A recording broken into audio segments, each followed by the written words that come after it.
ఈరోజు అనేక సమస్యలు మనం చూస్తున్న ఇంట్లో కూడా ఆ విషయాలు కూడా వస్తాను. ఇంకొక పక్కన చూస్తే what do you think is the reason for a decreasing young population? Migration away from the state. ఇంకొక పక్కన మీరు చూస్తే దగ్గర మైగ్రేషన్ వచ్చి 20%, ఇంకొక పక్కన 28%, ఇంకొక పక్క young people do not want get married అనేది 20% వస్తూ ఉంది. ఇలాంటివి చూసినప్పుడు దీన్ని ఏ విధంగా మనం అధిగమించగలుగుతామని ఆలోచించాల్సిన అవసరం ఉంది. What is the biggest challenge for couples who are all planning to have more than one child అంటే ఇందులో కరెక్ట్గా రాల హై చైల్డ్ రేరింగ్ ఎక్స్పెండిచర్, ఎడ్యుకేషన్కి, ఇండ్లకు, హెల్త్ కేర్కి ఎక్కువ ఖర్చు అవుతుంది.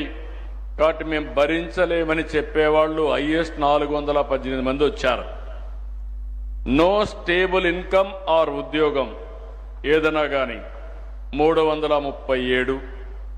ఈ రెండే ప్రధాన కారణాలుగా కనపడొస్తున్నాయి.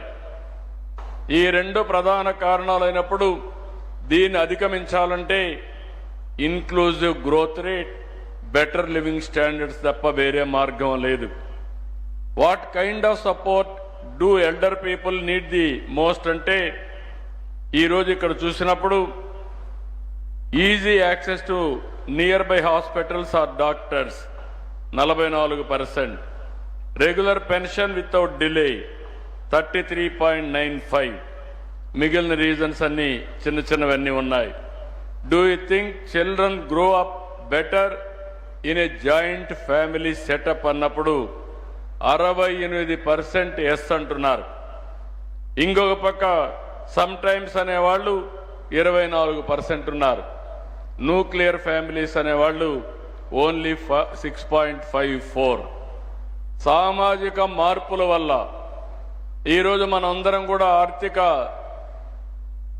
స్వావలంబన వచ్చినాక డబ్బులు వస్తూ ఉంటే మన ఆలోచన విధానాలే మారిపోతున్నాయి. ఒకప్పుడు జాయింట్ ఫ్యామిలీస్ ఉండేటివి, పెద్దలు ఉండేవాళ్ళు. ఇప్పుడు రాను అలాంటి జాయింట్ ఫ్యామిలీస్ అన్ని డివైడ్ అయిపోయి more and more nuclear families వస్తున్నాయి. అంటే ఒకప్పుడు నేను ఎప్పుడూ చెప్పేవాడిని Indian families are best in the world. మీరందరూ ఒకటి గుర్తుపెట్టుకోవాల్సిన అవసరం ఉంది. ఇండియాలో ఫ్యామిలీస్ ఏవైతే ఉన్నాయో జాయింట్ ఫ్యామిలీస్గా ఉండడం, ఒక లెగసీ కింద బాధ్యతలు తీసుకోవడం, ఇల్లు అనేది, ఫ్యామిలీ అనేది ఒక social security, financial security, health security, stress buster ఇవన్నీ ఉంటాయి. అదే ఇద్దరే ఉండే ఫ్యామిలీస్, వైఫ్ అండ్ హస్బెండ్ ఉంటే ఇద్దరు బయట పోతే పిల్లల్ని ఎవరు చూసుకోవాలో తెలియకుండా అసలు పిల్లలే వద్దనుకునే పరిస్థితి వస్తూ ఉంది. ఇంకో పక్క దీనివల్ల ఏదైనా చిన్న డిఫరెన్స్ వచ్చినా ఆ డిఫరెన్సెస్తో విడిపోయే పరిస్థితికి వస్తున్నారు. కనీసం మంచి చెడులు చెప్పే అవకాశాలు కూడా కుటుంబాలకు లేకుండా పోయే పరిస్థితి వస్తున్నాయి. ఆ కుటుంబంలో ఏం జరుగుతుందో కూడా తెలియని పరిస్థితి వస్తూ ఉంది. మనకు వారసత్వంగా వచ్చింది కుటుంబ వ్యవస్థ.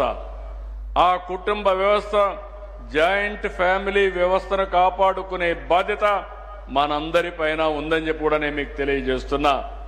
మొన్నటి వరకు ప్రభుత్వంలో ప్రతి ఒక్క వ్యక్తికి 5 కేజీలు బియ్యం ఇచ్చేవాళ్ళం.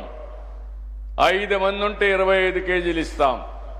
5 మంది కంటే పైనుంటే బియ్యం ఇవ్వం, రేషన్ ఉండదు. దీనివల్ల ఫ్యామిలీలు more and more ration card కావాలనే పరిస్థితికి వచ్చారు.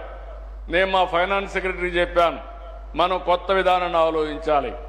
అవసరమైతే 10 మంది ఉండే కుటుంబానికి 10 × 5 50 కేజీలు కాకుండా ఇంకొక 5-10 కేజీలు అదనంగా ఉంటే ఇస్తే అది ఇన్సెంటివ్గా ఉంటుంది. దానివల్ల కుటుంబం కలిసి ఉంటుంది. ఇలాంటి పాలసీస్ మనం తీసుకురావాల్సిన అవసరం ఉంది. ఇప్పుడు ఇల్లు కడుతున్నాం. ఇల్లు కడితే గవర్నమెంట్ సింగిల్ బెడ్రూమ్ ఇస్తున్నాం. ఫ్యామిలీ డివైడ్ అయితే సింగిల్ బెడ్రూమే ఇస్తున్నాం. దానివల్ల వీళ్ళు ఇల్లు కట్టుకోవాలంటే ఫ్యామిలీ డివిజన్ కింద చూపించడం లేకుంటే విడిపోవడం జరుగుతున్నాయి. అట్లా కాకుండా అలాంటి ఫ్యామిలీస్కి 3-4 ఫ్యామిలీస్ కలిసి ఉంటే ముగ్గురికి ఇచ్చే డబ్బులే కాకుండా ఇంకా అదనంగా డబ్బులు ఇచ్చి మంచి ఇల్లు కట్టిస్తే ఒకే ఇంట్లో ఉండే సాంప్రదాయం వస్తుంది. అలాంటి పాలసీస్ని మనం ప్రోత్సహించాల్సిన బాధ్యత ఉందని చెప్పి కూడా నేను మీకు తెలియజేస్తున్నా. అందుకని ఈరోజు మీరు ఇక్కడ చూసినప్పుడు what can help youth plan for their life and family better అంటే ఫస్ట్ ఇది మీరు చూస్తే counselling and guidance about carrier and family health. రెండోది ఆపర్చునిటీస్. 30% కౌన్సిలింగ్ అంటున్నారు, 45% ఆపర్చునిటీస్ క్రియేట్ చేయాలనే పరిస్థితికి వచ్చారు.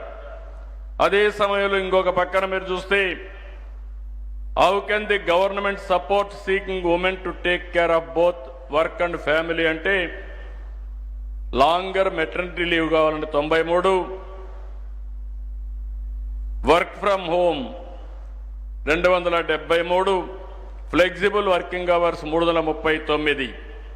అంటే దగ్గర మనం ఇది చూసినప్పుడు లాంగర్ మెటర్నిటీ లీవ్ కావాలనేవాడు 11.48, వర్క్ ఫ్రమ్ హోమ్ కావాలనే వాళ్ళు 33.7, ఫ్లెక్సిబుల్ వర్కింగ్ కావాలనే వాళ్ళు 42%. ఈ రెండు కలిపితే 42, 32, 74% ఇంటి దగ్గర పనిచేస్తారు.